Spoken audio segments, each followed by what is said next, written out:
You're tuned into School Night. In the commercial just now, in case you're wondering, you heard Mother Marigold, Gold in My Dome. That's a lot of gold right there. And speaking of gold, I'm here with the golden lady of the evening, Tolu Makay. Look at all of this. It's me. A mermaid just swam in from Ireland. Thank you. Looking and sounding fabulous Thank this you so evening. We're much. so excited you're here. I'm excited to be here. Yay. I'm in LA. You're oh my in God. LA. Is this your first time This is here? my first time. Ooh, welcome Yeah. to LA. Welcome to LA. How's she treating you so far? She's treating me well. You Yeah. know what? I haven't even seen anything, so I'm kind of like, gig. Maybe tomorrow I'll see things. Yeah.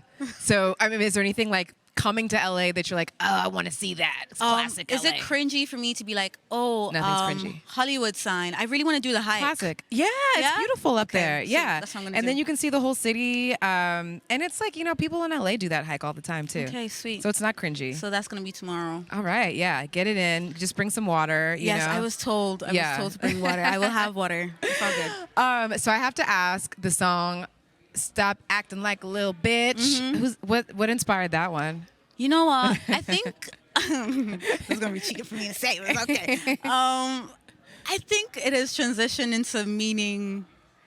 Certain people just come into your life and they be acting like a little bitch. So Yeah. you just gotta like remind them through a song subliminally that they're acting like a little bitch and Yeah. you should stop it. Yeah. Yeah. Do you ever feel like you need to tell yourself that too? Oh, 100%. So the thing is, when I wrote it, when I was like recording it first, I was like, oh, this is definitely talking about me.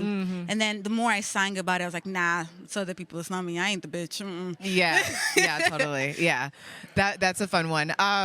And so where in Ireland do you live? Again? So I live in Dublin. Dublin, yeah, that's right. But I was raised in Offaly, which is like the Midlands of Ireland. Oh, cool. So it's like literally in the middle of Ireland. Yeah. I always make this statement that the shape of Offaly looks like a gun, so you'll be able to see it like when you look at the map. Oh wow. Yeah. Is that like a smaller town type of area? Yeah, or? it's very small. I think the population there is like 60,000 altogether in that county alone, so it's quite small. Yeah, really cool. I mean, I got to be honest, I'm so fascinated, like as a black woman in the US, there's not that many of us. I mean, there's like 12% black folks in the US.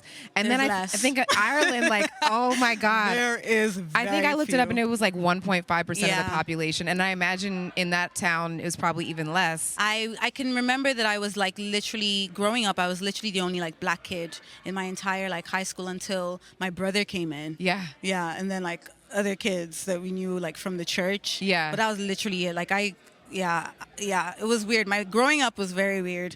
I'm glad that I came out sane. Yeah. or normal enough. What did you feel like, find yourself gravitating towards to feel like you belonged or you had a sense of self in that town? So I think for me it was more like that the church community was like black folks.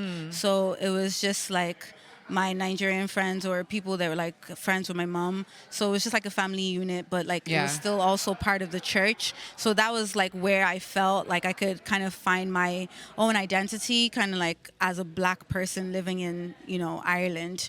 And one thing I think that's very common with like our first generation black kids in Ireland is that we all have like memories of going to like these churches just to like meet each other. But it was basically because like we all came from the same background and the same type of like Pentecostal church that like our parents came through. So that's kind of like how I made most of my friends. Yeah. And were you doing music at church as well? Yeah, I was singing. Oh my God, I was singing. I was leading the choir and shit. What? Yeah. When you were like a kid? Yeah, I don't know who decided to do that.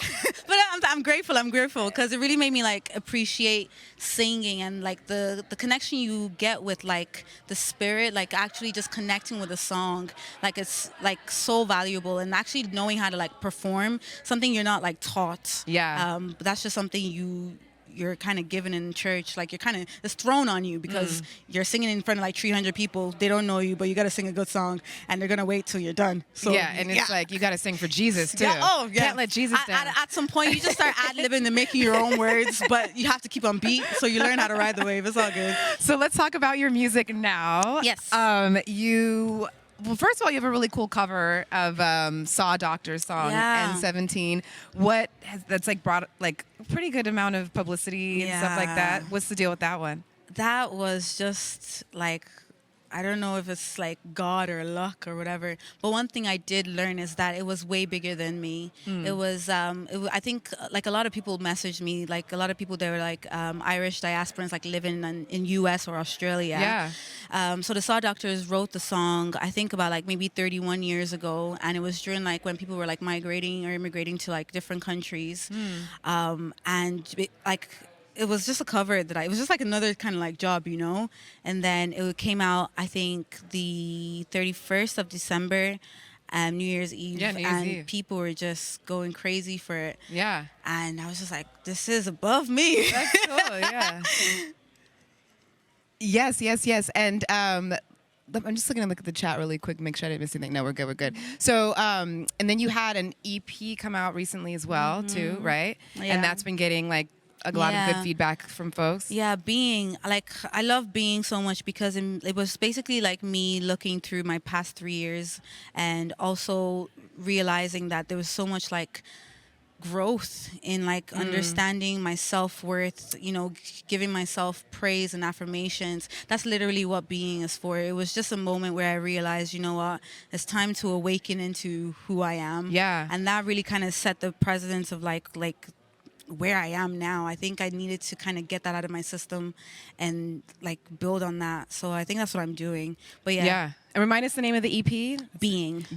Yes, indeed. And you are, I mean, I can feel that confidence on the stage. You are holding it down, like moving and Thank you. embodying all of that. We're so happy that you brought. But you never know. No, you felt, oh my God, you couldn't tell at all, Yeah. So keep being. Thank you. And we're so happy you are being here with us. Thank you. Tolu, it's been amazing.